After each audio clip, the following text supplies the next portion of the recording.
Well, I had a message off Mark Y.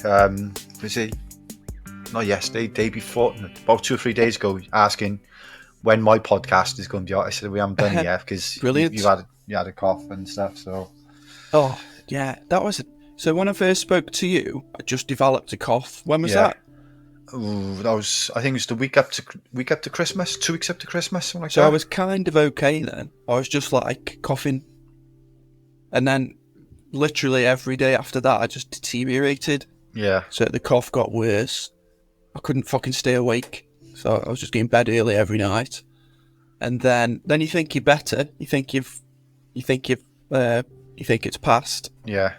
And it comes back in a different way, like another cough with like phlegm on your chest and tired again, and it pisses me off because I'm one of them people who are like, I'm never ill. I never get ill, and I'll say that to people. But it's kind of true. I never get ill. If I ever get ill, in the rare occasion I do get ill, it's at Christmas when I stop working. Yeah, because your body needs to relax. Yeah, your body thinks, well, fuck you. Yeah. If you're going to stop, I'm going to sort myself out. Yeah.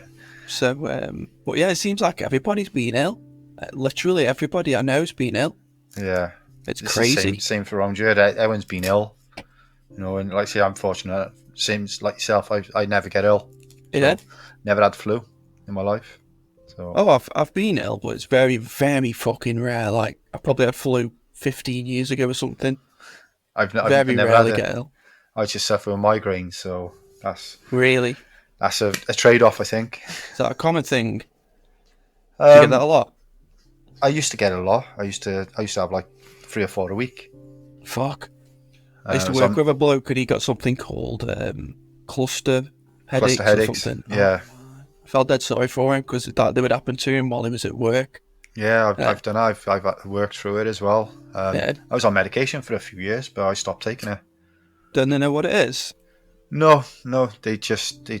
With doctors here, they just give you medication. You try different ones till one works, and then they just leave you to it. So, bit of a mystery, and this guy took up meditation, and he became a bit of like a Buddhist. He actually became a Buddhist because out of it, like, so he's getting his cluster headaches.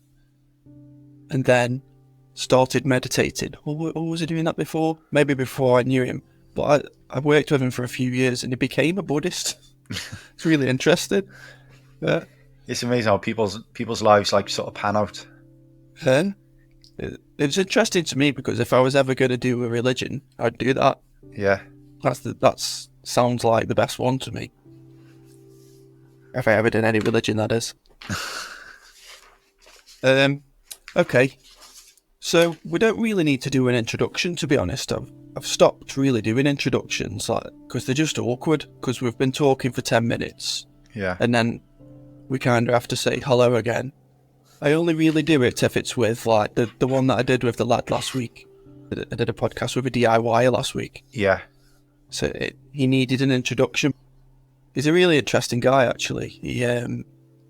He's building his own extension, but he's got zero experience in anything. So he's sort of like using YouTube and Google and all the forums and stuff to gain his info. Yeah. It's pretty good if you're hands-on. He's done a good job, mate, honestly. Yeah. He's done a good job. I found him on TikTok, so he's been documenting it all on TikTok. Yeah. And I've been following him for a while because I've been following him since he had hardly any followers, and now he's got 50,000 followers. Wow, that's a lot. The reason I've started following a bit more is a similar reason to yourself, actually. One of the things I like about you. He's got like a community on TikTok. Yeah. And I think at first he might have done, but literally, virtually nobody gives him any shit. Like, nobody takes the piss. I think they did initially. Yeah. But because of the way he approached it, he's created a community of people just being dead sound with each other, like. Yeah. And it's like he asks for help. A builder joins in to say, I wouldn't have done that, da-da-da. And it's actually a really good communication on TikTok, on text, which is actually really difficult to do. To communicate on text is hard anyway. So he's got professionals helping him and he's helping other DIYers as well now. Because he's actually finished. He's finished his extension now. I think he's onto the kitchen now. So, and he's just going to carry on documenting everything that he does. Like, yeah, I told him I'm going to try and get him a sponsor because the reason he's doing it is because he's got no money. Or he didn't have enough money to pay someone to do it. That's why he started doing it. So I'm going to try and get him a free kitchen off Wix or somebody. Well, it's worth trying. I'm on a mission. Well, to be honest, giving him a free kitchen is worth it. Because he's got, I think I said this when I was speaking to him, he's got 55,000 followers and it grows all the time. And the vast majority of them are following him because they want to do something similar to what he's doing. Do you know what I mean? So if Wix or whoever, B&Q or some DIY chain, they'll never get to 50,000 people who are actually DIYers wanting to do something. Yeah. They won't do it. Well, they probably will, but they'll take 50,000 people from 15 million people. Do you know what I mean? They'll have to fire it at millions to get that 50,000. So I think they could be interested. It's just whether or not I can convince them. Like, have I got enough reach? Because just give him a free kitchen, give him some free bits and bobs. Yeah. Cost them fucking nothing. Well, the thing is, they probably got like X demo stuff as well, which they could pass on. And it'll cost them literally nothing, and they'll get the best advert ever. Yeah. Like loads and loads of TikTok videos. Especially if his numbers are increasing all the time. Well, yeah, it's not just 50,000 followers. He gets like 2 million views on his videos. Yeah. So it's all TikTok's crazy. Yeah. It is a crazy... I don't know whether it's a fad or not, whether it'll die out and something else will take over. Nope. I think TikTok will take it. TikTok isn't even starting to take over yet. It's the most visited website, I think. And then Google's next. It overtook Google, yeah. Last year, they're probably vying for the top spot all the time, but yeah, it became the most visited website at some point last year, I think. But I don't even think they're close to being what they can be yet. Yeah. They've just got the TikTok shop. That's going to piss off Amazon and eBay. It's a bit of an impulse buy thing at the moment, but they'll get that right. They'll fix all that up. Yeah. And then, if you think about it, they don't really do anything, do they? So there's no special features, really. They haven't really built on it yet. You can make a video and you can add a song to it. That's all you can really do, really. Can you imagine when they start adding features? Yeah. Well, I don't know whatever the features might be. I don't know. Yeah, different types of video. Saving things. I think they've just started you save things in folders and stuff like that. It sounds simple, but the better that they make it a little bit better each time, people will stop using YouTube and stop using Google and things like that. Yeah. They'll go straight to TikTok to say, I wonder if it's on TikTok. And I think the thing with TikTok is, whether or not it is, I think it's seen as more genuine because literally everything is made by a normal person. It doesn't look so professional. Yeah, and the TikToks that look professionally made, I don't think they get that many views. No. I read something the other day. The big companies are trying to make videos that look like they've been user generated by a normal person. Do you know what I mean? Yeah. Because they get more views. It comes across more genuine. But anyway, right. So this is your one. So at this current moment in time, you are a tiler. Yep. A&L tiling in Wales. How long have you been doing it? Well, I set the business up in 2016, but before that, I've always been hands-on. So through the years, I've become a qualified welder fabricator, level 2. I got my heavy goods license, so I've always been hands-on. I would say I'm the sort of person where if someone shows me something or I watch someone do it, I can pick it up as such. So 6 years. Yeah. If you think about that, it's not that long, really, is it? Because it's like an apprenticeship plus 2 or 3 years.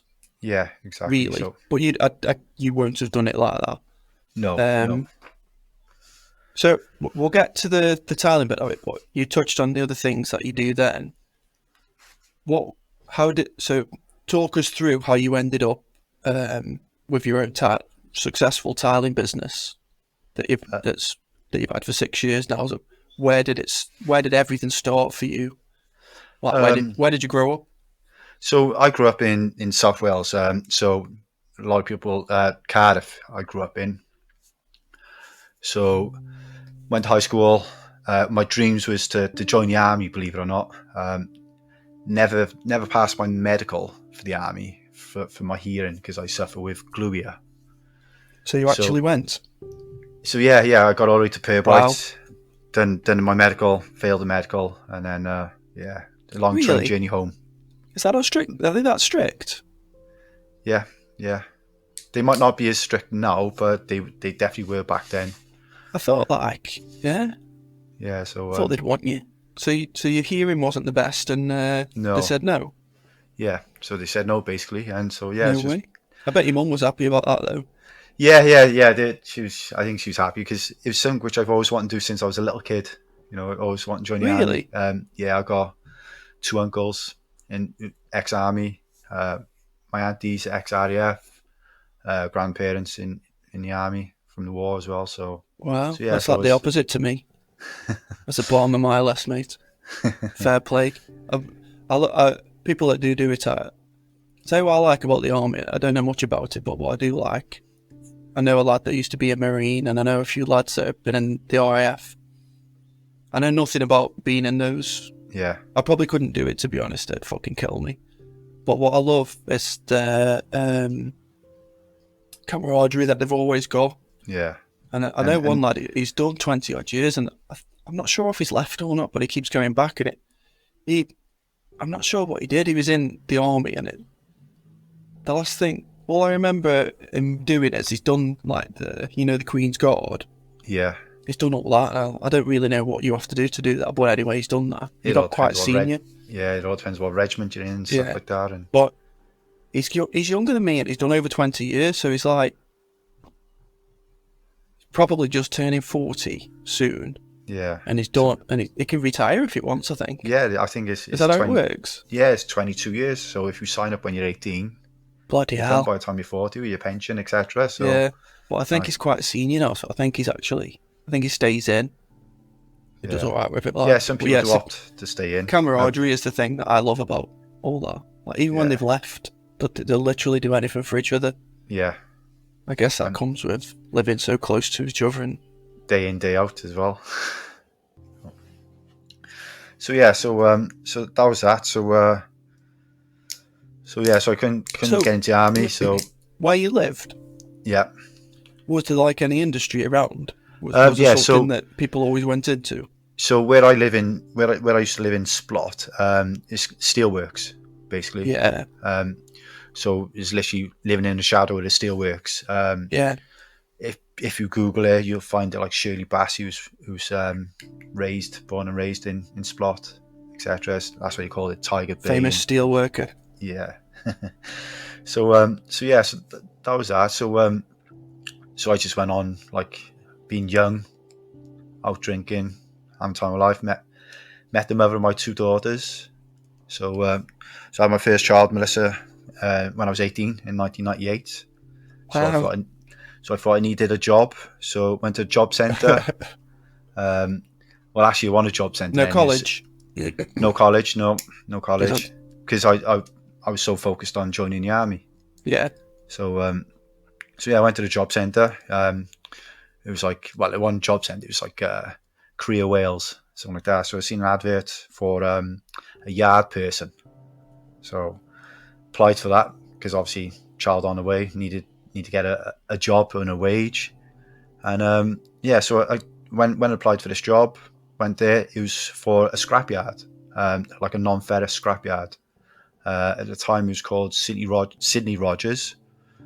They offered me the job there and then. Basically, what it entailed was me just sweeping up the yard, quite literally as an 18-year-old. People bringing in their scrap, copper, etc., and just sorting through that. And so stuck that out. Stayed with the company. They were taken over by a bigger company called Sims Metals.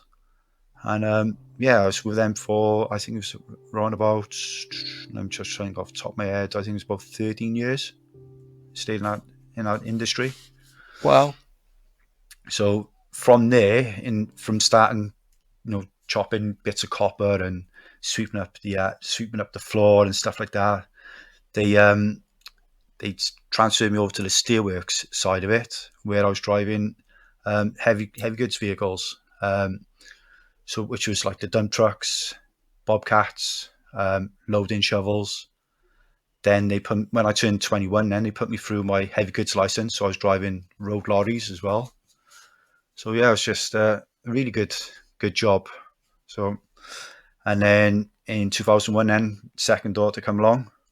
By this time, obviously, I was earning good money as such for my age, and yeah, just carried on like that. So Sorry, did you say 21? yeah, so when So I there's turned 3 20, years between the kids. yeah, 3 years between my two daughters. So So, in that time, obviously, I got saved up, done my driving test, got a car, proper little family as such. But crashed a this, car. yeah, so, Guarantee you rode the car off. I wrote off my third car. Everybody does. Yeah, I've wrote off a couple of cars, mate. yeah. But bear in mind, this time I was still living at home with my parents and the mother and the kid and the Yeah, daughters were yeah, living with her parents. So so yeah, so it's just done that, just working in steelworks, working stupid hours. Like the normal hours for me would be like work start at 6 in the morning, finish at 5. yeah, That's with like overtime and stuff like that. So yeah, which brought me to one another big, I wouldn't say a moment, a bad memory maybe, or a life lesson as such was I seen I was seen a bad accident in the steelworks where one of the dump truck drivers was carrying hot slag. So these dump trucks are like 50 ton, 60 ton in size. And they carry about 20 ton on the back. And so this driver was reversing, tipped the load, and the dump truck tipped over on its side, which really. obviously engulfed the whole cab. I wasn't there to actually see that accident, but I was there straight after it because I was a qualified first aider at the time. And basically, this guy, Carl, he suffered 95% burns Bloody hell. to his whole body, and he passed away 2 days later. Yeah, I'm joking.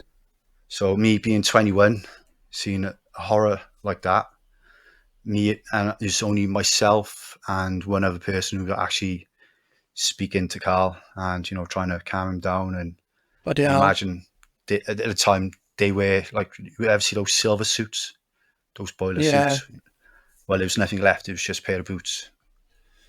So obviously that's sort of like ingrained in my mind, and I did have to go and seek help, which I'm not scared to tell anyone about. Which they did. I did suffer PTSD from that, yeah, only because I wasn't prepared for something like that at that age. But the way I see it now is it helps me, and hopefully I can help other people if they ever go through something similar or traumatic, because there is help out there. So, yeah. That's crazy. How old is the guy? he was 46, in his early 40s. So And yeah, that happened on 25th April 2002. So which was one of my bloody best hell. friend's birthdays as well. So It's yeah, not, you wouldn't forget it anyway, mate, no matter what no, was linked no, to it. no, That's crazy. So what? This is just me now. I want yeah. to know everything about it now. So what? You don't have to tell me if you don't want to. But what came of it? Like, was something at fault, or did Yeah, somebody so make a so mistake? basically, his twin brother, or his brother, sorry, was driving a dump truck before him and reported the fuel cap was faulty, which didn't get repaired. But the HSC, when they investigated, they said it was a number of factors. It was the braking system was inadequate, it was overloaded, it was going up an incline which was too steep for the truck. It's just all those variables just at the right time, I think, or wrong time, should I say? Yeah. And that happened. What year was it? Did you say? 2002. So I was working on factories around about then, I think. Yeah. And we used to say then like that's health and safety was already a thing then. Yeah. It was already like everybody thought it was over the top, but it actually wasn't. It was nowhere near, because it's a lot more now even. Yeah, it's a lot than more it was strict then. now. So I guess that's always what happens, isn't it? It's like the mistake is always, because I didn't see this, but I worked on a factory, and I've worked on 2 factories when somebody's died. Actually, one of them was a CNC machine, and you put like massive, like the back end of a digger. Yeah. They put the bit that holds the bucket, the backhoe. Yeah. They put that into the CNC, and then it just drills all the holes in it and stuff, and it spits it back out. And somehow, because it's like a massive, you put like 8 of them in at a time on a big jig. Yeah. And then the big doors close and loads of coolant fires in. He managed to trap himself inside while it was running. And it's like, it shouldn't be possible, really. Yeah. But it was, because he did it. And that was the similar thing. It was like a catalogue of little errors rather than one big one. It just all accumulates. Yeah, obviously the one big one was it shouldn't have fucking started. It shouldn't have been possible to be in there, do you know what I mean? Yeah. And then another one was somebody got crushed by this a different factory by an injection moulding tool, which must have been fucking horrific. Yeah. Because they are super, like, hundreds and thousands of tons of pressure. Yeah. So someone got crushed in one of them. And again, it shouldn't close, because I think there's like pressure plates. So if there's anything on the plate, it shouldn't close, but it did. The thing is, as well, this technology back then was different to this now. So, like where you've got sensors and stuff like that. Yeah, a lot of the machinery, like the CNCs and injection molding, I would imagine that what year was that? What year am I talking? Early 2000s, and then a little bit later for the injection molding tool. They were quite modern, to be honest. They weren't like the old manual machines that we were working on. But yeah, it's the modern bits of them are the safety, like the sensors and pressure plates and doors that won't close if there isn't, I don't know, 2 people standing pressing certain buttons. So yeah, crazy, horrible. Happens all the time. I actually know loads of them. I'm not morbid, but I just... you know what? I've worked for a few different companies, and obviously you hear stories of like, how did that happen? And things that obviously they use those sort of like those scenarios to warn people and train and stuff like that. So yeah, the most recent one I saw was I was working at Travis Perkins. I didn't see it. I was just working at Travis Perkins when it happened, and it was on one of their yards, and it was like really avoidable. And this guy died. Yeah. And it was like, fuck. It was like really avoidable accident, like. And it was a big thing at the time. They dealt with it really well. The company did, and everybody got the training, even though it was on one of the yards somewhere miles away from where you were. Everybody got the training to learn about exactly what happened, and like, it's sad, man, very sad. So yeah, you scrapyard. You're on the steel yard. So that's the thing that happened that made you do something. Yeah. So, and obviously since then, I always made sure I'd done like first aid at work courses, stayed on as a first aider. I also picked up welding and fabricating at the time as well, because not long after that there was a few redundancies. So obviously the workforce was scaled back and back and back. So I decided to do welding and fabricating. I'd done it in a local college in the evenings. It was like I think it was like a 2-year course, and I'd done it in a year. So the plan was going to be that I'd have a qualification, the wife would have a qualification, and then we'd go abroad. But obviously that never did happen. So it's just one of those things which sort of fizzled out. So not long after that, then I met my wife now, should I say? So I think that was back in 2004 or five. She's going to kill me now if she listens to this.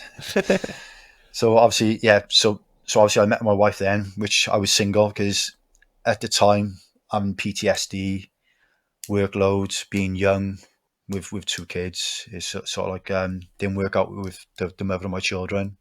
So I spent about a year and a half going a bit crazy, drinking, working hard, drinking. What?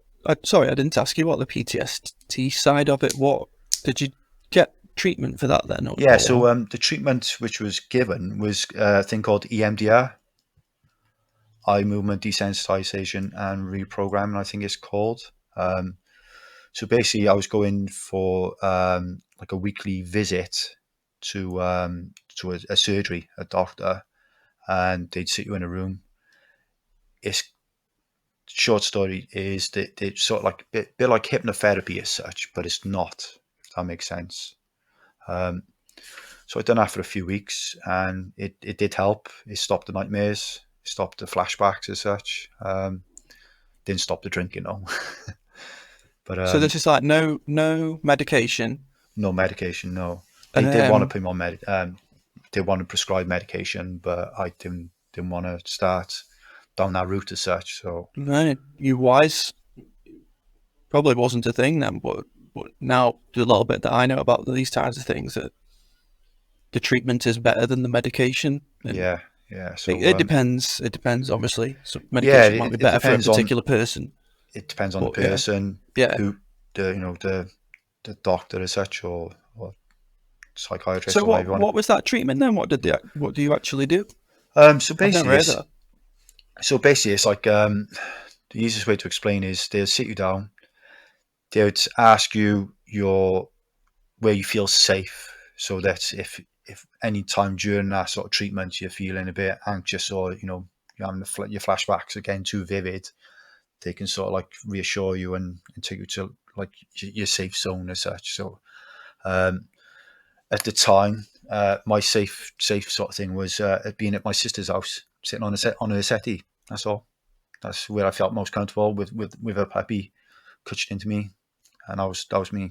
So I was lucky enough that during my treatment, I never had to have anything like that. Like to say, you need to go to the safe zone. But so basically, the treatment is they'd have you focus on, like, say, the flashbacks, what describing what you're seeing, you're visualizing, smelling, hearing, maybe, or something like that. All the time, they'd be holding a pen in front of you, and you'd be focusing on that pen, and they'd be moving the pen left to right, and then it's how the brain is getting tricked back into repairing itself. It's probably easiest one way to say it, but it's definitely a technique which it's non-invasive to start with, apart from like bring bad memories. But yeah, it definitely worked for me. It might not work for everyone. Same as like Yeah, some tablets. yeah. I've never heard of that. It's Yes. something. It's not. I'm no expert in it, but I read a lot about, mainly through some of the treatments that they've started giving people. Psilocybin, magic mushrooms, and things like that. Yeah. That interests me. Yeah. It's worth having a little read up on it. Just Yeah, yeah, I will. Believe me, when I do a podcast with people and they mention something, because when I'm editing it after, I'll be like, "Fuck, I didn't ask him enough about that," and then I'll go off, and then I'll go off on too much of a tangent and spend fucking 3 hours reading and then going off on, I wonder why they do that, and then read something else. And so I think it's mainly because I didn't want to take the medication. So that's sort of like maybe a step one of many steps, to help rehabilitate. So, unfortunate enough, that did help. So, yeah, I can't imagine it, mate. I've never seen anything. I've got no idea yeah. what it's like. And obviously, going out drinking, being young, going out drinking, and you just Walking out. bit of booze. It could take you on a bad path as well sometimes. Yeah. So You think it's helping you out, but it's not. yeah, I've seen that before plenty of times. People drinking just to numb out block out. Yeah, something, not necessarily PTSD, but something else. yeah, I've seen it loads of times. So you did your welding certificates. You met your missus. yeah. And Met the wife Jana. So she was already doing nursing. Well, she already done study as nurse. So I was going to do the welding, fabricating. We're going to maybe go like Canada or something like that. But some plans work out, some don't. So we just sort of got sidetracked, carried on working, and then so we tried for the baby then, and then so the wife. Well, we obviously bought a house by then because we rented first of all for a year and a half to see if we got on before we got married. so we got married in 2009, and then so we had a nice wedding. Went off wedding, never get married again because it's too expensive. We've done that, and then we're trying for the baby then, and then she got pregnant, and then I got made redundant. So which was this from the steel yard? From the steelworks. So were you doing your welding to weld at that place?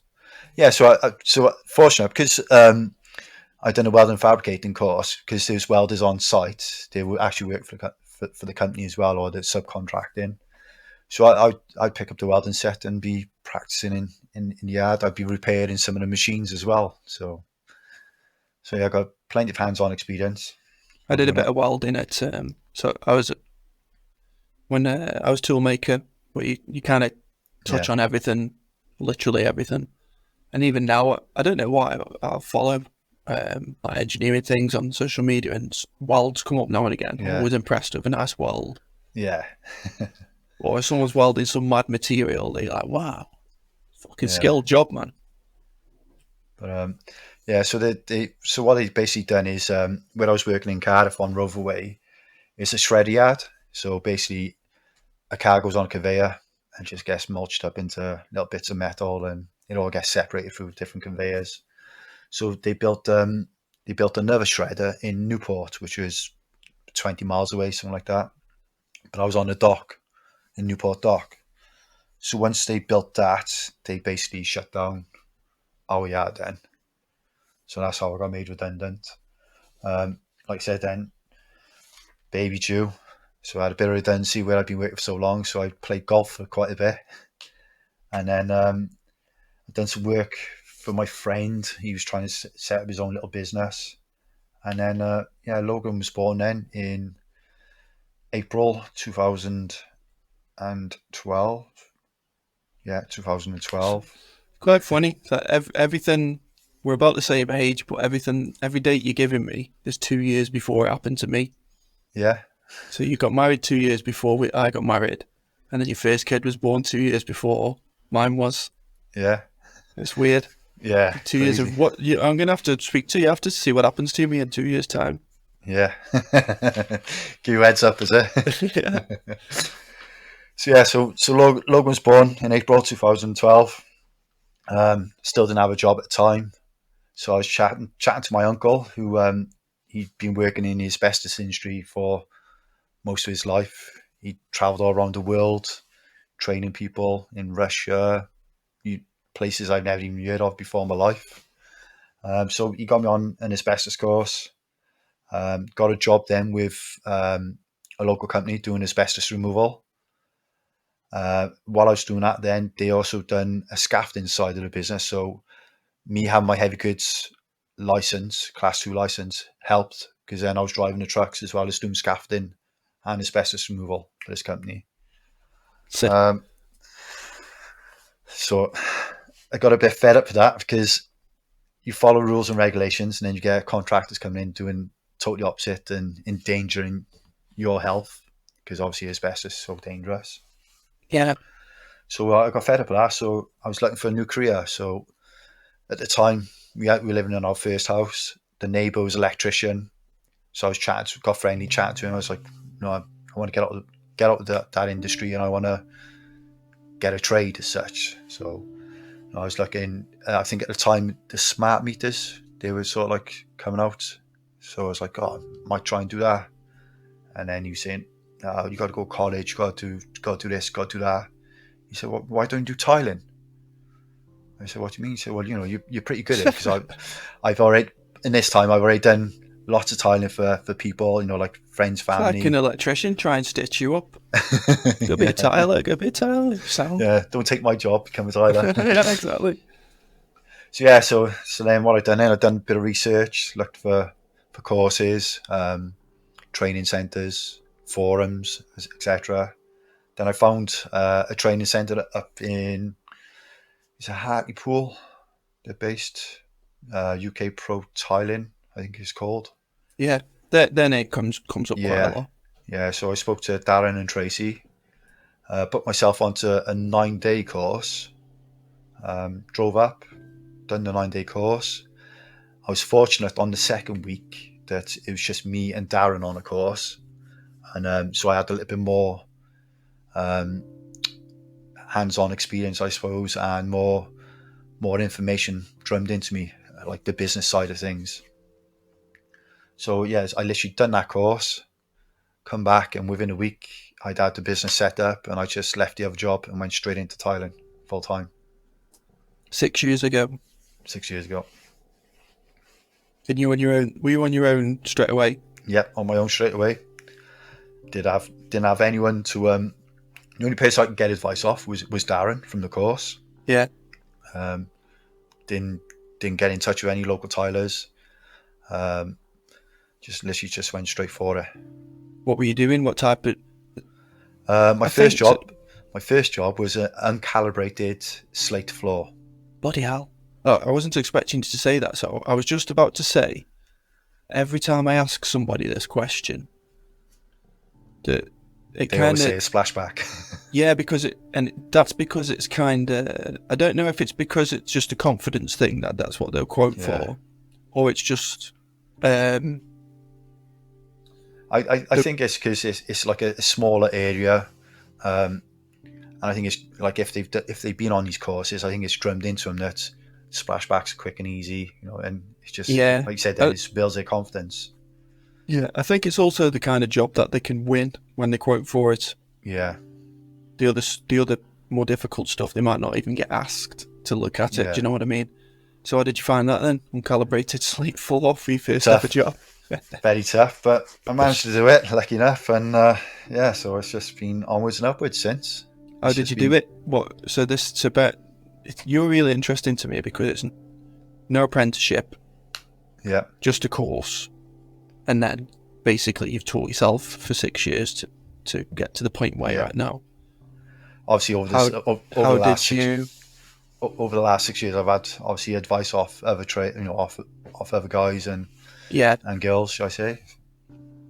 But so it's nearly self-taught, but there's a lot of guys. Well, it is that is self-taught. That's not people teaching you anything. You're asking them questions. Yeah. And that's like almost the same as looking at YouTube, isn't it? Pretty much, yeah. It's not like they're not taking you under their wing. You're just asking them a question, they're giving you the answer, and you're either recording it up here or literally writing down what they tell you, that's my style. I have to write it down because I won't remember it. And then the thing is, if you write it down, you've got to understand your writing. Well, yeah. Well, I think the best way, especially with your type of job, is just do it. That's how you learn in it. You can write down as much as you want, and you can get as much advice as possible, but it's the experience of doing it. Yeah. And then just keep doing it. And I think that's where, so this is where another thing that interests me about you. So there's always, seems like every now and again there's a debate. We've just we've just agreed that experience is key. Yeah. And it's not necessarily years and years experience, but it's definitely getting the hours in and repeating certain repeating certain jobs to build your skills up. But you've only been tiling 6 years, which really, like we said at the beginning, not even 6 years really, because there's years of learning that you need in there. I think you're a little bit different because you're at a level now, which is a very high level, right? So 3 years ago, I probably saw your name, probably saw your name a lot longer than 3 years ago, but I wasn't quite aware of your name about 3 years ago. Yeah. Because of all, I got more heavily involved in the groups and the trade groups. You'd only been tiling for 3 years 3 years ago. Yeah. And 3 years ago, you were a good tiler, really good tiler. So, and then the point I'm making is that every now and again there's a debate that why, if someone's only been tiling for 3 years, i.e. you, why do they think they can charge the same as somebody who's been tiling for 20 years? Yeah. And it's always like, it's the same as a lot of things. It depends, in my opinion, it depends. Because somebody who's been tiling, I know some young lads now who I speak to quite often, they haven't been tiling that long, but they're fucking amazing tilers. Yeah. And they wouldn't be classed as 20, 30-year veterans. So that they'd fall into the if that's the argument that you're having, you're not experienced enough, why do you think you know stuff, and why do you think you can charge the same as what we charge? They can definitely charge the same as anybody, because they're like, and same as yourself, like, definitely now, but even 3 years ago, some of the work you were pumping out 3 years ago, which it might have been maybe 2 or 3 years ago that I started noticing your work and stuff. Yeah. It was unreal. I didn't know you'd only been tiling for 2 or 3 years. So what's your opinion on that? Because I think a lot of it comes down to mindset as well. You know, it's like I said in the Tile and Stone Journal, you only get back what you put in. So if you give 100%, you know, as you're saying, give 100%, you get 100% back. But it's that willing to learn and not to stay in a rut, I'd say. Yeah, was it willingness to try new things and not just keep doing what you know? I can make the money from this particular thing. Yeah, every job, whatever you do, you know, for a career, there's always advancements. It's always new skills, always new ways, and you know, as long as you're willing to adapt and learn them, then you know you'll just keep on progressing. Yeah, that's what it depends how you look at it as well, isn't it? Because like some of the tilers that I speak to, they're literally obsessed with tiling, and you can speak to anybody, and anybody who's good at something, really good at something, they'll be like really geeky about it and really obsessed about it. Yeah. And there's definitely something to the top tilers, like there's something natural in them. I always equate it to you could have potentially been an artist, and it sounds, I'm deadly serious when I say that. Like, people laugh sometimes, but I'm deadly serious, because an artist or an engineer or a designer or something, because what you're doing is you've got, first of all, you've got like a touch that I don't think, I know you can't teach it. There's a certain touch with your tools and like the learning stresses and strains of materials and things. You can't teach it. You just, possibly it's a natural thing, but it just comes to you by doing the job for so long. But also, you're designing things on the fly, and all tilers do this. They should give themselves more credit, because it's not that you're not given a drawing. Do you know what I mean? You're not given an engineering drawing. The hardest thing is speaking to a customer or stroke client, them having an idea in their brain, and you've got to pull out their brain and stick it in your brain and recreate it. Yeah. There's definitely a touch of art involved, or design, or there's something in there, 100%. Yeah. So then it's obviously, then there's levels of guys, whereas you might pick it up after 3 years, somebody else might not pick that up after 20, and he's still doing splashbacks and whatever else, which is fine if that's what they're comfortable doing, and they make money from it. But I think there's a difference in being obsessed and doing it to pay the bills. They're both absolutely fine. Do you know what I mean? Yeah. But then you get, like say like myself, I'm always looking for the next big thing as such, and I've got my eye on a few things which I'm going to learn a bit about before I do it. And then you got the guys who've been there doing it for 20 years, and no disrespect to those people, like you said, but they just do the same, because that's maybe they've lost the love for it, or they just see it as a wage. Yeah. Whereas, Yeah, maybe they never had a love for it. I've done jobs that I didn't love. yeah, You just find yourself doing a job, and it's yeah, absolutely fine. You find yourself yeah, doing a job, and it's 9 till 5 or whatever, and it pays the bills. And my advice, if you're not happy, you should try and do something else. But some people are happy doing that. They're like, yeah, this is my job. I go work, and when I get home, I don't think about work, and that's it. yeah, And it pays a wage. Happy days. Some people are happy, like that's absolutely fine. But yeah, you're right. It's having an open mind. You in 6 years learned. So in the space of 6 years, and I know you were hands previous to being a tiler. It's clear that you're hands on. You're good with your hands anyway. But within the space of 6 years, you've gone from knowing literally nothing and going on a 9-day course. Yeah. It was actually in the space of 5 years to winning what was the award? UK Tiler of the Year. Yeah, Tile Fixer of the Year, yeah. So you've gone from a 9-day course 5 years later, which is like the end of your apprenticeship. Yeah. Really? To being voted the UK Tiler of the Year. Yeah. And whether people believe that those awards are representative of the whole country or not, that they are what they are. They're doing awards that are voted for by a lot of people. There's a lot of people involved. So it's a fair achievement to do that in 5 years. How did that come about, by the way? How do you, and what, just so people who, or the tilers who might think, he's probably in with the boss of the TTA or whatever, which is not true. How does anybody get entered and then win that competition? I don't know this myself. So how does it work? So basically, to be in with a chance, you've got to be a member of the TTA.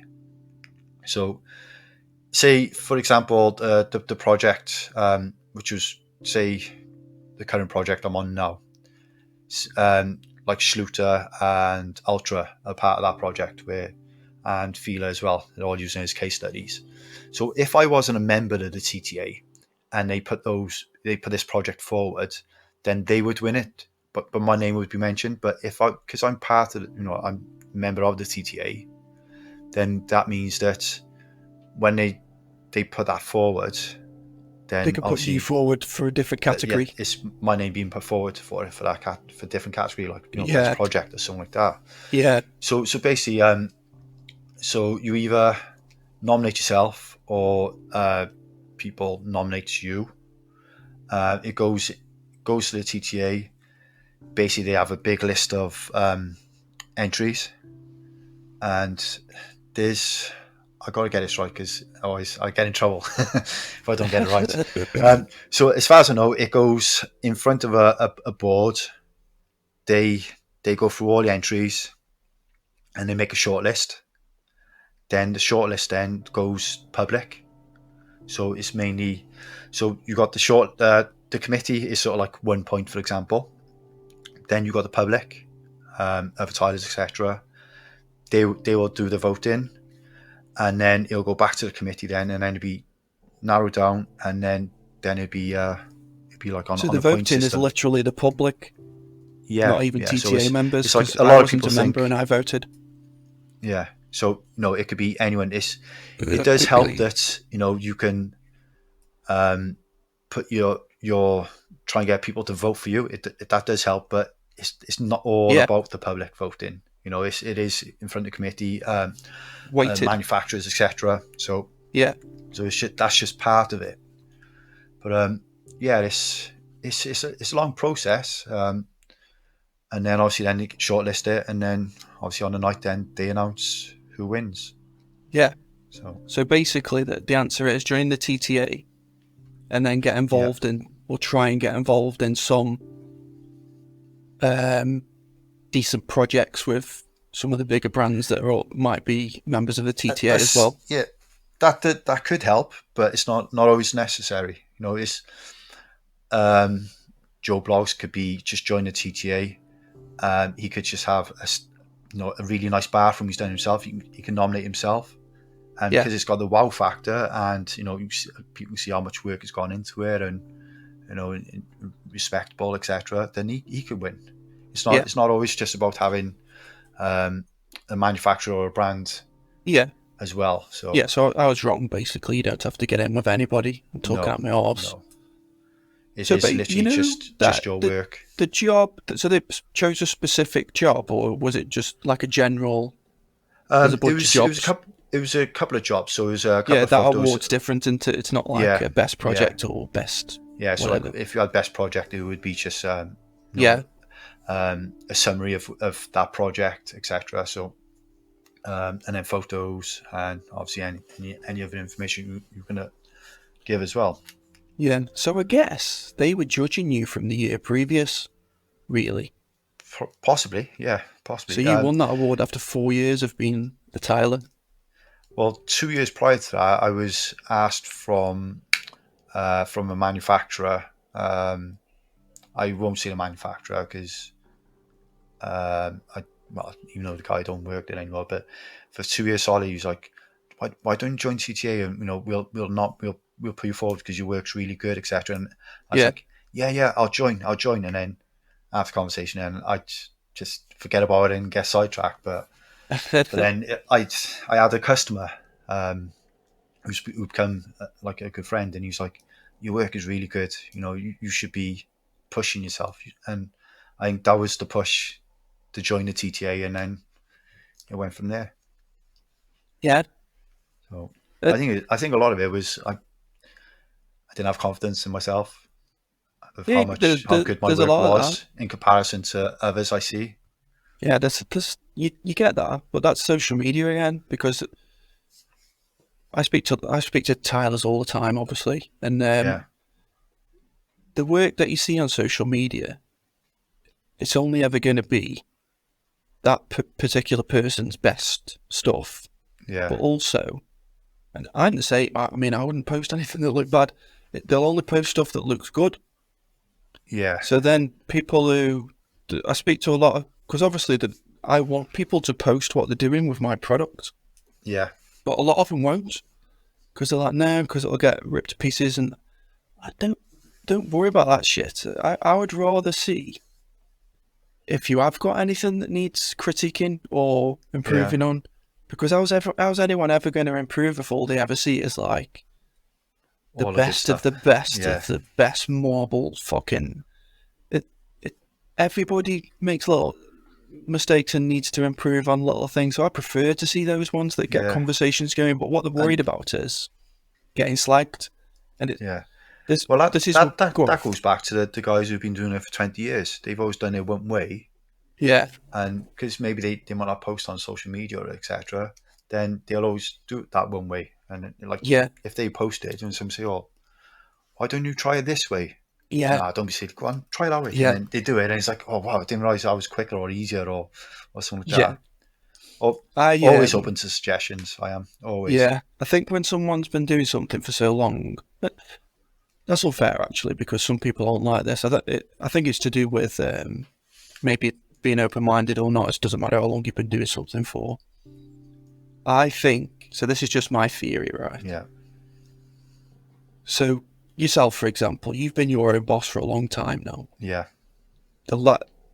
You're probably a bad example, but let's do it anyway. So the last time you did any learning may have been quite a long time ago. You're different because you're always looking for something different. Yeah. But if you've been Tyler for 10 or 15 years, say the last time you actually did any training where somebody was teaching you was a long time ago.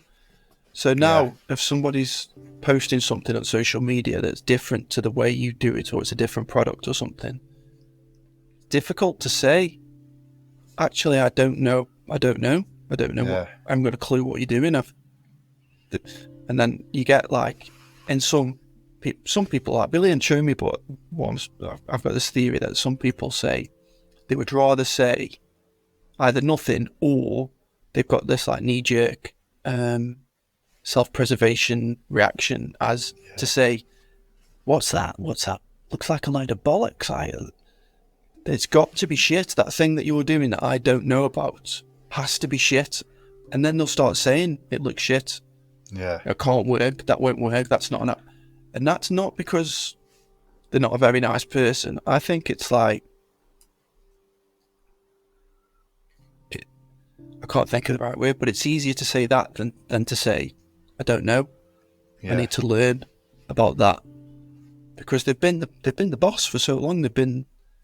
They're the one, when it comes to tiling, who everybody asks, how'd you do this? How'd you do that? And they've been giving customers advice for 20 years, and they don't want to all of a sudden turn around to someone like yourself who's been tiling for 3 years. You've just done something different, and they don't want to say to you, how did you do that? I've never seen that before. So yeah, it's more of it's a confidence thing rather than somebody being nasty. But saying that if somebody, I was going to say this. So one of the things that when I started getting involved in the forums that attracted me to yourself, you're all on social media. So we don't know each other. We've spoken maybe for 5 minutes before we had this. We met, spoken to you at the TTA Awards for a few minutes, maybe. That's it. Yeah. So we don't know each other. So the only way I know you was social media. Yeah. And what I liked about the way that you approached it, and this is, social media is a fucking cesspit, as you know, what it can be. But you're always, you're like the positive guy, and you'll debate with people and disagree with people, but it's always positive, and you put everything in a positive light, and you try and, which is as we discussed earlier, it's difficult to do by text. Do you know what I mean? But you're texting, it's difficult to have a proper conversation, and especially in the groups, not so much Tyler's community, especially the last few years. Yeah. But a lot of the other groups, it's. I've said this a million times on this podcast. Social media is fucking horrific, toxic, horrific. Yeah. Like I said it on the last one. That laughing emoji that comes up with Facebook is the worst thing they've ever done.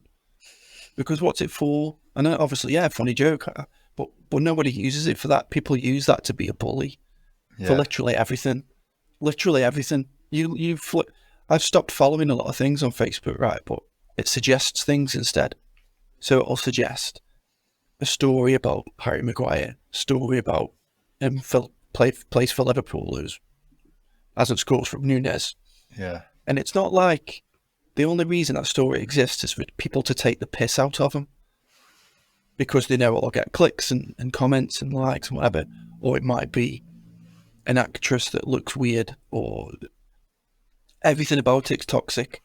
And it's like that, because that's what gets the clicks. And what I like about what you and Sam have done, and even before you were admin of Tyler's community, you create like a little circle around yourself, and that's your little community, not specifically Tyler's community, but individual people. And Scott, who I did the last podcast with, he's similar. He's created his own little circle on TikTok. By being the way you are and not reacting to toxic kind of behavior, you react to it in a positive way. Yeah. You're influencing. You actually are an influencer in that regard, because there's thousands of people reading what you write, and it's coming across in a positive and supportive way. You might influence one person who goes off and influences 2 others, and before you know it, you've got like a community. And this is why Tyler's communities generally very supportive of each other. Yeah. Because of the people that are in it, not just yourself, but individuals who are positive, and they don't get involved in like stupid piss taking and putting people down and things like that. It rubs off on other people, and then it's no secret, the number of posts you see on Tyler's community where new people will say, fucking hell, it's like, can't believe it. It's like they've gone on holiday somewhere and everyone's really nice. Because they're used to all the other groups. Well, all the other groups, which are horrible. they end up having like a pack mentality. When one person says something bad, and then it's all the wolves come out then as such. So yeah, it's not good, and this is why I latch on to. And it's not just people in social media groups. Like Ross was another one. They do things a little bit differently, and they're nicer about the way they go about things. Yeah, it's all saying in it. You catch more flies with honey than you do with vinegar. Is that what it is? Something like that. It's something like that.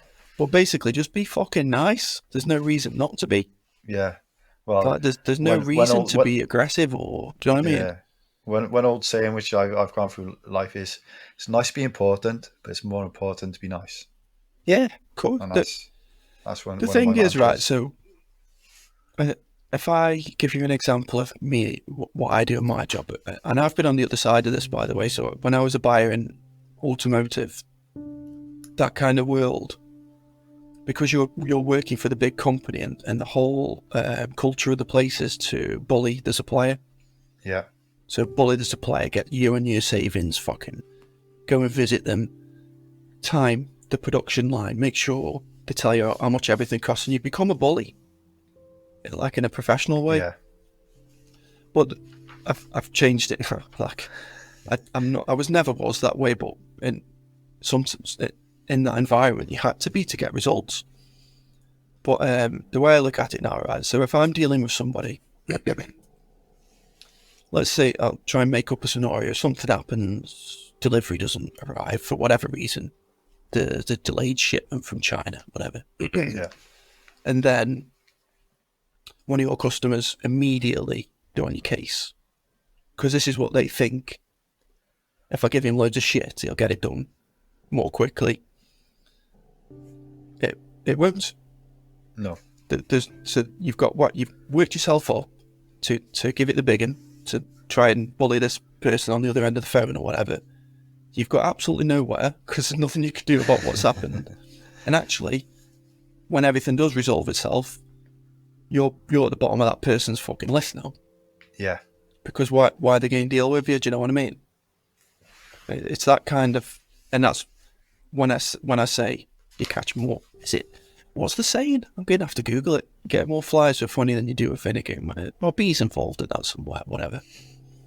But that's the thing. Just, there's no need to not be nice. Do you know what I mean? In most scenarios, especially work, professional scenarios. Yeah. But there's probably a few rare examples where kicking off is the option, but not very fucking often. Do you know what I mean? But then if you kick off all the time, then that's all you're remembered for. Well, it loses its... it doesn't work. It might work once.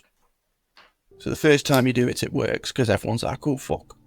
But then the second time you do it, you're like, well, this idiot again. It doesn't work if you're always kicking off, does it? You have to save it for a special occasion. So 6 years Thailand culminated in the award. Yeah. So you've now got the company. So do you cover the whole? Do you travel around, or do you just stick in a particular area? I try and stay in South Wales, Bristol, sort of that sort of like radius as such. But are you still on your own? So I started off on my own. Then 3 years ago, 3 years ago, took on a lad. He was a labourer on another big project I was part of. Took him on, trained him up. He didn't have no time experience. Taught him pretty much everything I know. Sorry to interrupt. How did you choose him?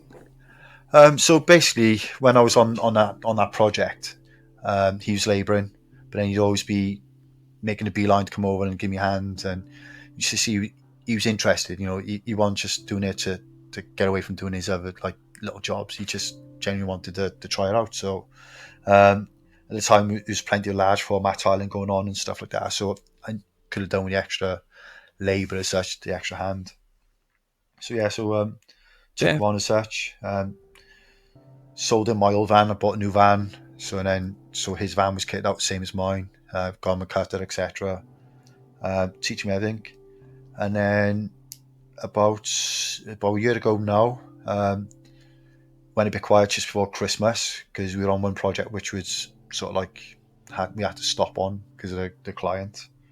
So we come back in January. He basically said, "Oh, I've been offered a job by the local council to do tiling." So I just said to him, "Go for it." And he looked at me a bit surprised. I said, "Well, if you've got an opportunity to go work for a local authority doing tiling, which he enjoys, and one company vehicle, pension, holiday pay, sick pay, etc., get all of that. You don't get none of that when you're self-employed."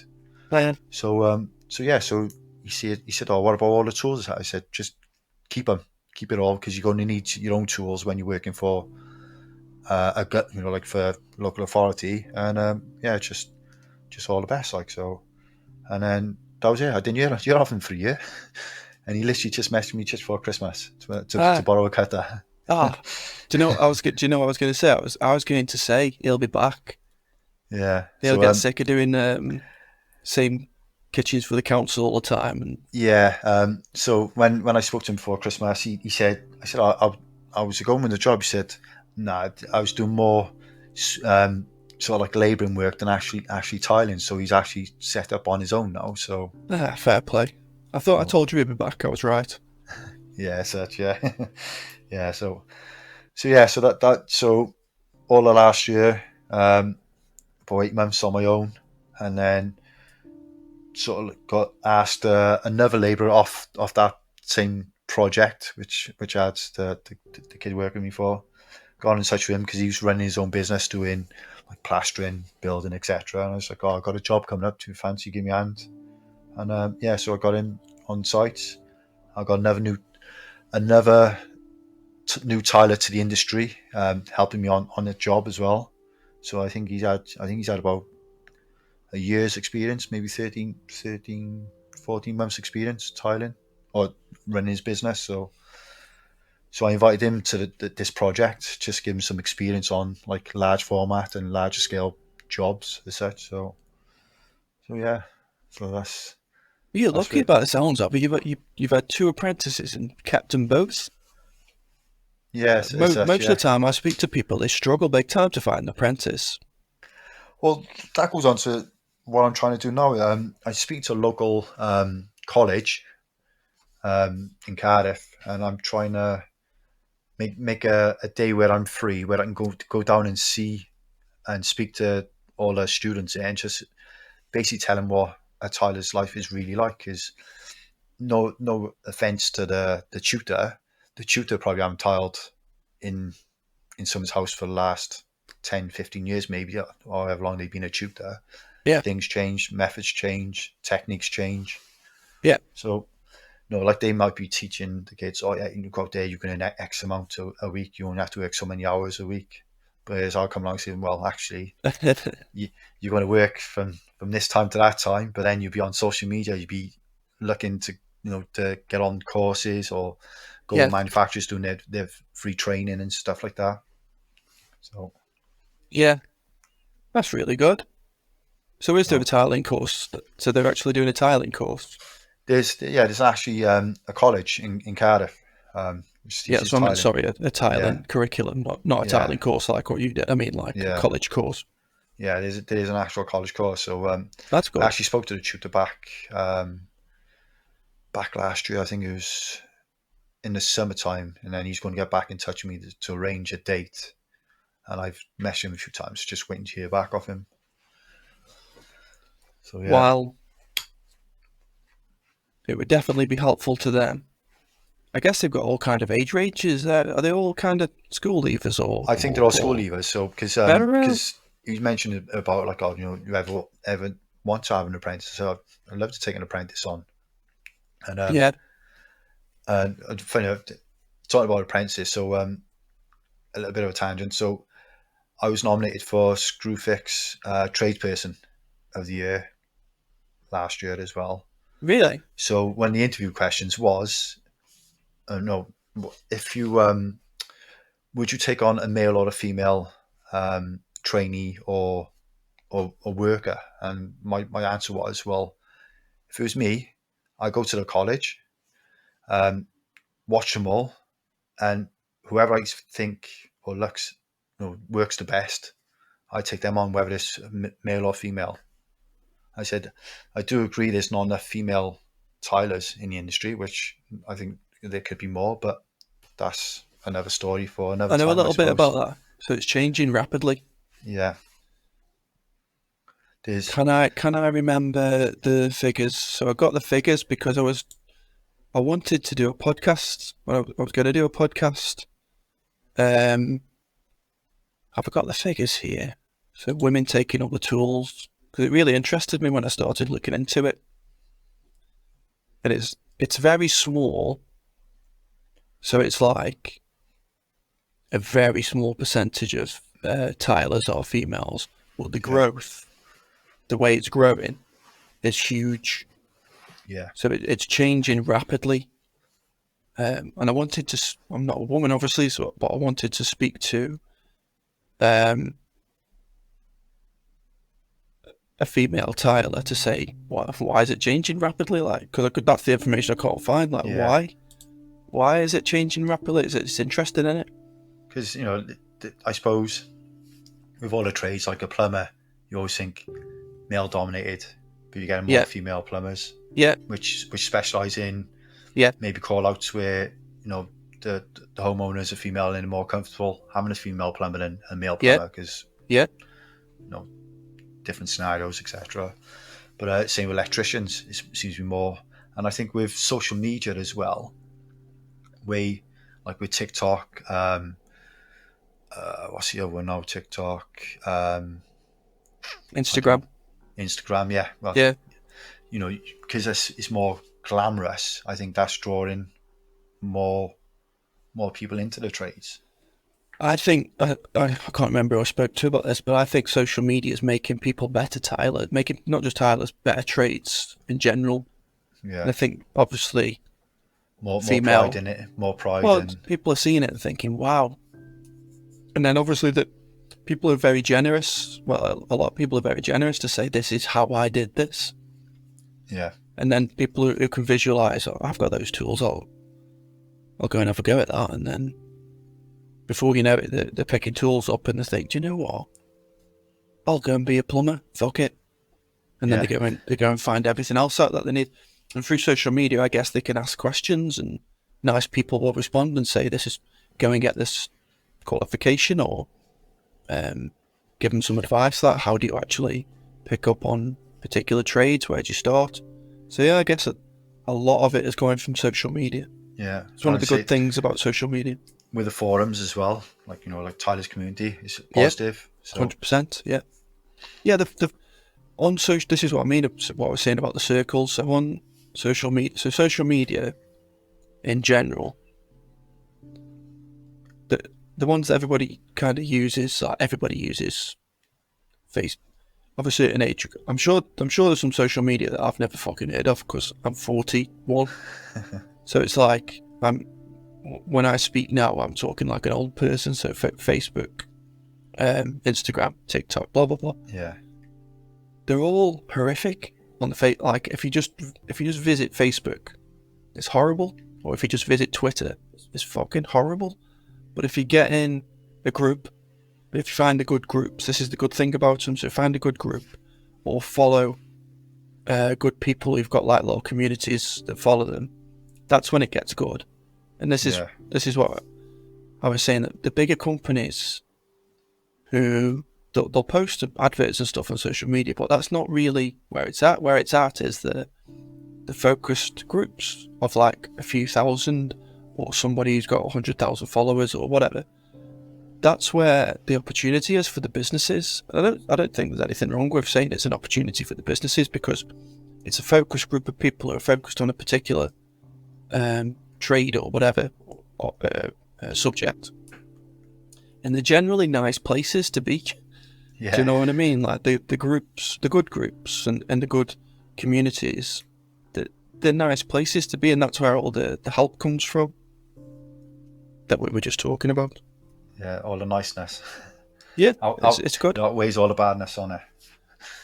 Yeah, if you find the right places, it's great. That's right. I've on I actually think the worst by a mile, the worst social media is LinkedIn by a Yeah, country fucking mile. Not because it's toxic, because it's so fake. It's like it's the it's by far the worst. LinkedIn reminds me of like HR. So when you work for a business yeah, and you have to be a certain way and say certain things and put certain things on emails, or it's all fake. It's very rare you get somebody being genuine on LinkedIn that gets a lot of traction. Very rare. Yeah, yeah, I think the most. This is only from my experience.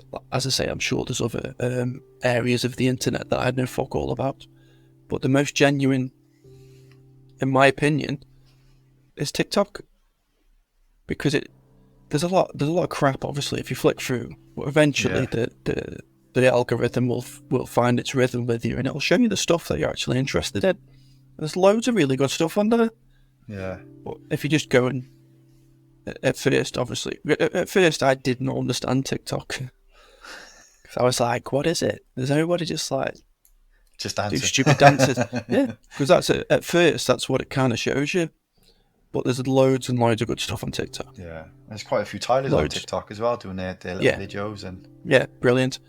They're showing the work, giving people advice. They've got yeah, their own little communities. Some of them have got, they're not even little. They've got fucking millions of followers. Hundreds and thousands of followers who are all asking for advice. So it's like, I would say if you're that way inclined and you don't mind talking, just start documenting your day on TikTok. Just do 5 or 10 minutes a yeah, day. And before you know it, you'll have 10, 20, 30,000 followers. And this is something else I mentioned quite a lot. There's no shame in trying to make some money from that. yeah, So TikTok has a shop, or you can get a sponsor.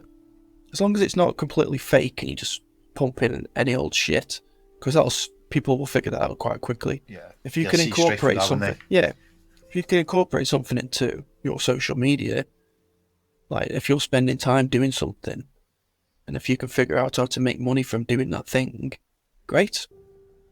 Because Yeah, people will still follow you because you're not, as we say, they're not just doing a lot of fake shit, which you do see. They'll just advertise anything. If you can make some money out of it, absolutely fucking brilliant. If you can like be a Tyler half a week and an influencer half a week, fair fucking play. Go for it. well, the other half week you can rest your bones and your aching body from Thailand. Yeah, edit videos. Yeah, Yeah, honestly, fair play to them. Some of them are really good, like really good, and they deserve to get something out of it because they're making good shit. yeah. So yeah, so you mentioned you only do fairly local. Do you advertise, or do you just kind of? I used to advertise. So when I first started, I used My Builder. So I know a lot of people slate it. At the time when I was using it, it was pretty good. As long as you use your head and not spend loads of money on leads, you can start your little network. You know, you get noticed, etc. And then it just went from there. Then having a good website and I don't know Facebook, having a Facebook page helps. And then as long as you guys with social media, you got to try and stay active quite a lot in your first, I don't know, maybe a year or two. Just get your base of customers. But yeah, it's just I don't advertise anymore. It's usually all word of mouth. But yeah, I still got my website. I still got my social media pages where pretty much every job posts the picture Where at the does end of the most of job. you? So this leads on to my next question, which probably like maybe last question actually. So advice for people wanting to get into the trade. Where does most of your work come from? So when you're new When to you're when you're a new, little bit experienced to when you're very experienced. so Where when you're new, a lot of it would be if you got like say the Facebook page, the business page, that'd be important. Because then use Facebook to your advantage. Social media, you just advertise, show your work off, get people to, like your customers, give you a review after you've done a little job for them. It's also being in with your local tile shop if you've got a local tile shop, which unfortunately I haven't got one around here at all. Get in with them. They can pass on work, and you just slowly build your reputation up. As long as you're clean, leave the workplace tidy every day. If it takes an extra 10 minutes just to give something clean, which you didn't even make a mess, it just goes. Those little things go a long way. Yeah, and it just builds up and builds up from there. And then obviously, once you're on the social medias, like with the community groups, if you can get on with the manufacturers who are on those pages who host training, like Schluter, Ultra, I think Tilemaster might be doing one. All of them, if they do a training day, Pro Tiler Tools, they do. I think they done quite a lot of training days last year. If you can get on those, they're usually free those days. Get on them, build your network up then with other tilers, with the manufacturers. If you use one manufacturer, one product, one type of product, get to know the rep. Just not like phone them up every day, stalking them, but just introduce yourself. It's contacts, isn't it? Yeah, just build your contacts up, because you'll find sometimes with these reps, they'll go to look at another job, or they've had a problem with a job, and then and the customer there might say, "Oh, do you know a good tiler?" Your name might pop up. That sort of thing is. It's a long process, but it will pay off. Yeah, it just takes time. Yeah, it won't happen overnight, but it will. Almost did for you if you think about it. A couple of years is overnight from being new to being good. That's overnight. 2 years, 2 or 3 years.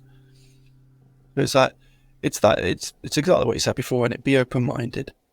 Yeah, learn new things, and that networking is hugely important, because I saw a post. There's been a few posts actually recently, and I think it might just be because it's January, but I think people are worried about the year ahead. It might be a bit of both. Like the industry's slowing down, but also it's January. It's January. Nobody's doing anything. But January's always been slow. Yeah, it always is. But I think people are more worried because of future. They're not getting future bookings. Do you know what I mean? Yeah. Well, like December's usually the biggest rush. I find people want to get their homes tidy for the Christmas celebrations, etc. Yeah. Christmas itself is not cheap anymore. Yeah. And then come January, everyone's all spent out, back to work. Yeah. They've got build up the money pot and such. It's not even that. Like, even people who've got money, nobody's planned anything for January. They just haven't. Some people will have it, but it wouldn't have been on purpose. Do you know what I mean? It's like probably carrying over from December or something. Yeah. But yeah, there was a good post, and it's a good one for networking. It's on Tyler's community. I haven't got it in front of me, so I think it was yesterday. So yesterday would have been the 2nd of January. And it's a post about sharing leads with each other. Yeah. It's a really good one, because it's not necessarily, you might not get a lead from it, like from that particular post, but you'll get some contacts, because there's thousands of people in that group and other groups. They don't really know each other. No. That's one of the reasons I've liked doing the podcast, because I can bring people from social media who thousands of people have heard of and seen type things and post photos, but they've never heard them speak. Yeah. Do you know what I mean? Don't know if they'll be able to understand me. I'm sure you'll have to do some voiceovers. They've got a problem, haven't they? My accent. They've got you with your accent and me with Stoke. So they can turn off if they want. But yeah, it's like networking and getting to know people who you don't really know. Like I said before, I don't really know you. This is the first time we ever spoke more than 5 minutes. And even then, I think we're probably both pissed. Do you know what I mean? I don't know you. Just a few years. I don't know you, but I've been messaging you and reading your posts for fucking 3 or 4 years. I kind of know you. Yeah. But I don't actually know you. And that's what I mean. Loads of people kind of know each other because of social media. But they don't. So I would just get to know people, because you never know, right? You in Wales, you might post something on social media that somebody in Manchester sees, And they were like, oh, I'd love to have that done on my pad. They contact you, you say, no, sorry, I don't cover Manchester. That's the end of that. Yeah. But actually now, if you've got building up, start with that post if you don't already. I'm not talking to you, by the way. I'm talking to everybody listening. Start that post that's on Tyler's community now. Get to know people on there, because now Adrian might say, I actually do know somebody who could do that in Manchester. And you could actually say, you could say to the customer, give me a day. Yeah. I'll get back to you. Yeah. And then you can actually find the work for your mate, rather than you just turning it down. Your mate might be sitting in Manchester with no fucking work. Neither of you get any work out of it. And up one day, somebody in London might see one of his posts, because social media is fucking worldwide stuff. And then they'll say, can you do London? And he'll probably say, no, but I know someone who give me 24 hours and off. And you could definitely, I urge people to take a look at that. It's a really good post. It's a really good idea. It's as simple as a Facebook post. And then you can get back to your customer the day after and say, no, sorry, I thought I knew somebody, but I didn't. If nobody replies, do you know what I mean? Yeah, there's some Tylers which like to travel as well. I have travelled before. You know, I've done work in Manchester and a few places like that. Yeah, I think that's they're the kind of jobs where they're offering digs and stuff, though, isn't it? Yeah. I'm talking about like domestic. I was doing large format tiling, so Yeah. So I was getting my teeth into that as such. Yeah. I think there'll be more and more of that now. Yeah. Way more. It's like I said, the current job I'm on now, what was it, 32 slabs over 1, 2, 3, 4, 5 bathrooms. What's a slab to you? 2.4? 3 meters by 1.5. Fuck. So, how thick are they? 6 mil? Yeah, 6 mil, yeah. So they bend pretty well as well. Yeah, nice. Easy. It's easier. It's not so bad in this house because it's a big house. It's a new build. Yeah. There's the door frames ain't the average size door frames. There's no headers on them, so it's and me having a bit more giving the client more advice, leaving the ceilings out, putting the tiles up first, and then getting the ceilings in. Little things like that just make life easier. Yeah, so, that's a problem. That's half of the problem with them big tiles, and getting them to where you need them. Yeah, well, I've done a job. I done a job 3 weeks ago in Bristol, a weekend job. I had to get 4 tiles, 2.7 by a meter, and we ended up having to cut the banister off the stairs to get in the room. Oh, wow. Yeah. And I got a cut on both my legs from it as well, from carrying up the stairs. And then that job, which was already expensive, has just become fucking grossly expensive because you got to get a joiner in to fix the banister. I've left it to the customer. Yeah, exactly. And that's not cheap, is it? No. Well, lucky enough, we took it off in such a way that a couple of screws, it'd be like new. So yeah. that sounds like a tiler saying, yeah, don't worry, we just took stuff in such a way that it's absolutely fucked. Just smashed it off with a... Well, actually, I spoke to him earlier today and I said, is the banister back on? He said, yeah, it's fine. It's back on and it's stronger than what it was before. Yeah. So... Very good. Yeah. Is there anything you want to mention, mate? I think we've covered everything that I wanted to cover. Is there anything you wanted to mention with regards to the group or anything? No, I think we covered everything. It's just another maybe worth mentioning is like the companies which are helping out quite a lot more now on a page. Like like, we've got Ultra, Pro Tyler Tools. They've always been a good company. Yeah, I think I see they get slated quite a bit, which I think is usually out of their control because it's delivery companies. I don't think they get slated a lot. It's just when this goes for any company. It happened to Danny as well not so long ago. If when they do get slated, it becomes a huge thing because we kind of touched on it before. Negativity is much more interesting to social media than positivity is. So, and you kind of remember the negative. It sticks in your mind more for whatever reason. We're wired that way, aren't we? Yeah. But Pro Tyler, I haven't seen them get any stick for a while. But even when they do, it's not like they don't fix whatever the problem was. Do you know what I mean? Or go out of the way to fix it. Yeah. And I've said this a million times before as well. I've always admired Pro Tyler. When I worked at Tile Giants, even in their early days, it was like you could see what they were doing.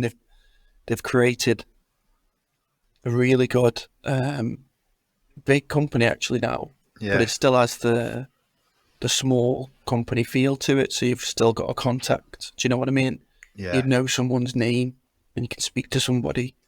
So that they've done really well to keep it like that, even yeah. even even though they've grown quite substantially. So yeah. I think Sam Hoffman's done a really good job with the page as well, to getting the manufacturers involved. And Yeah, you know, let's see what we've got. We've got is it Durrell's yeah. on the header? Who's on there? Joel, Amber, Amber, Ultra. Ultra. I think that's it, innit? Yeah, We covered it extensively with Sam. yeah, I was asking him how much did they pay for that then? And it's like, obviously they don't fucking pay. no, He does a brilliant job to make sure that the whole group gets something out of that. yeah. They Well, don't that's pay what. for it. It's definitely beneficial for the brand to be up there. There's no secret, but there's nothing wrong with that as long as they're offering something back. Yeah, Great, like I say, all he wants absolutely brilliant. is deals for everyone who's all the members. Yeah, So I think we're sorted, mate. Thanks very much for doing it. I really appreciate it. no worries, anytime. I do. I'm gonna keep I you updated. appreciate you on social media being so positive. Yeah, well, There's there's someone's got to be there to be positive. there's a lot to be said for it, mate. Honestly, because you'd be surprised how many people it rubs off on, and it's good, and that's why the group ends up being a positive place because it rubs off on people. So it's good. It's better. You're doing more than you think just by being yourself. Do you know what I mean? Yeah, It's great. that's cool. Thank you. No worries, huh? We're done, mate. I'm talking quite quietly because it's a bit late and I'm next to the kids' bedroom, so Oh, is it? I'm not going to do bye, see you later. But yeah, thank you very Shouting high much, mate. fives and everything. No, thanks, mate. Really appreciate it. Thank you very much. No worries, anytime. Cheers. Bye. Bye.